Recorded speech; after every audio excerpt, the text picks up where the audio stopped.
Hello everyone, welcome back to a different kind of video. I've really wanted to put this out for a while and I've seen a couple other people do it, but now that I've come back from Serbia and I've had a few tournaments under my belt, I really wanted to delve into the financial side of it because I personally get really interested when I see other people do this, and I'm sure this will be a very nice video for some people starting out and looking to do this sort of stuff and how much it all costs. So I thought I'd break it down a little bit, go through the tournaments I've done so far. You'll get a rough idea for how much it all costs, obviously depending on the time of year, the flights, things like that. It all changes, but there's a rough idea, and yeah, I think we're just going to sit down here, go through it all, and yeah, if you do like the video, please like and subscribe, and let's get into it. So my first futures I've ever been to was the Sharm El Sheikh in Egypt, and I went there for 2 weeks. Now the first week, you take this into consideration, I didn't play. So obviously at that point there was no WTN involved. I turned up, I didn't play the first week, and I got into the second week. And as you can see here, there's a list of all the things that I had to pay for. Of course, I think some of these may vary depending on what you use, but yeah, there's things like 4G of data is necessary. Otherwise, you couldn't contact anyone before you get to Wi-Fi. The flights can vary from different prices depending on when you go. The hotel, we chose an all-inclusive because that was easiest.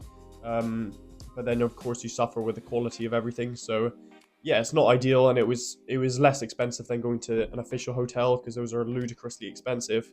And yes, of course, it's easy access and you get perks and things like that, but just didn't have the money. So, because you can see the total there, 774 for 2 weeks isn't the worst, but when you go down the list, by any means, it's not the best. But yeah, that's the first one. And if we go down to my second one, this is sort of a grey area because I turned up basically on the 8th of 9th to Roehampton in London, and it was an ITF that I was on the day #1 alternate, so I just needed one person to pull out of the qualifying and I would have been in. But it's something that you'll need to do. Of course, you can fly it everywhere, and there's no guarantee at that point that you would have gone in because there's no WTN, so that wasn't in place. It was just randomly on the list, and if you were really high, you probably should turn up and see if you can get in. So if you can see, look, there's just a train and food and drink. So I was already staying with my girlfriend up in Guildford, so it's very easy to just get a train, to Clapham or Gatwick and then change in there. And yeah, those were definitely worth turning up, and I managed to get a hit with a very experienced player. So, and to network and connect with people was always a good thing. So let's get into the next one. Now this was a little bit of a gamble because again I was fairly high on alternate. I think I was about 10 to 15. And now that isn't for some people super high to convince yourself going and spending that money, but I actually went by myself for this week. Usually I go with my friend Charlie, but for this one I was only able to go by myself, and it was very last minute. So I flew all the way to Monastir to try for a week, and I ended up messaging loads of people because I was by myself, so I needed some help in figuring out what to do. But you can see all here, all the expenses it took. £637 is a lot of money for 1 week, granted, but at that point it's just a gamble. I wanted to get started, and that looked like the best option. Well, the highest for me, I was on the list, and that was the best option right then. And I think the journey was worth it. I managed to win my first professional match and got to play an ATV player in the second round. So, it was a good experience, and to set the bar to see where I needed to be. So yeah, I'm pretty happy with that one. And yeah, more recently the ITFs in Bol in Croatia. So we ended up going to Split and then getting a ferry to the little island. Now, some of the things you have to keep in mind with these tournaments to get in is that sometimes it might require a hard journey, and then a lot of people don't want to take that. So yeah, of course, especially when you're starting out like me, like I don't have a ranking or anything, so you have to do the more effort route and yeah, just hustle and get into the harder tournaments to try and start getting a ranking, because it isn't just as convenient as picking the tournament you want to do all the time and the cheapest one. Yeah, you're gonna have to pick and be very smart with how you strategize your tournaments. But this one was an amazing tournament. It's such a beautiful place, and yeah, for 2 weeks it was a pretty decent price. You can see £536 for the expenses that I used there. It was very cheap, I think, considering I got loads of content. And this is another thing when I'm going out there, I'm planning to do a lot of content as well, and hopefully over time I'll see that money back through doing things like YouTube and stuff like that. So yeah, I think that was a very worth it journey. I played 2 matches and yeah, learned a lot from them.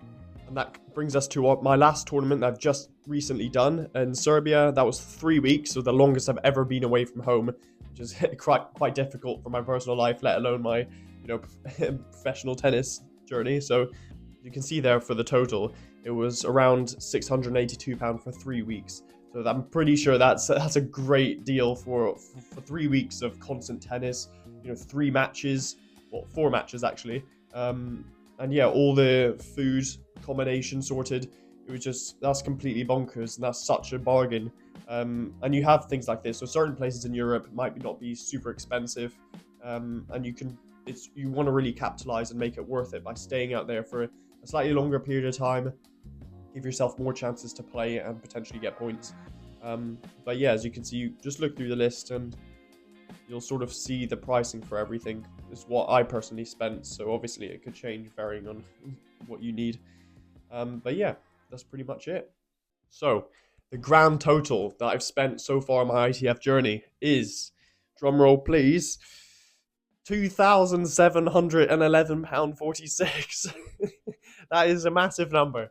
Now, I know that it looks, huge in one sum, but you can see the breakdown and what I was able to get. I put out the videos of what I was able to do when I was out there, and the experience of just going to places, traveling and meeting new people, seeing what tennis is like in the higher ranks is something special. And you can't just, look at a number and say that isn't worth it, because it's a lot of money, granted. Yes, I'm looking at that and my eyes are hurting, but it's an investment into myself. I wouldn't be on this journey if I didn't think I could really take it somewhere and, repay that one day.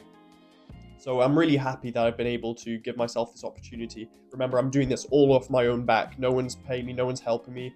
I am going to training by myself, working part-time, starting this YouTube, doing all the content and editing and everything myself to try and give myself the best possible chance to compete with these guys at the top level. So yeah, that is it. If you enjoyed the video, please leave a like, subscribe to the channel, and yeah, see you guys soon.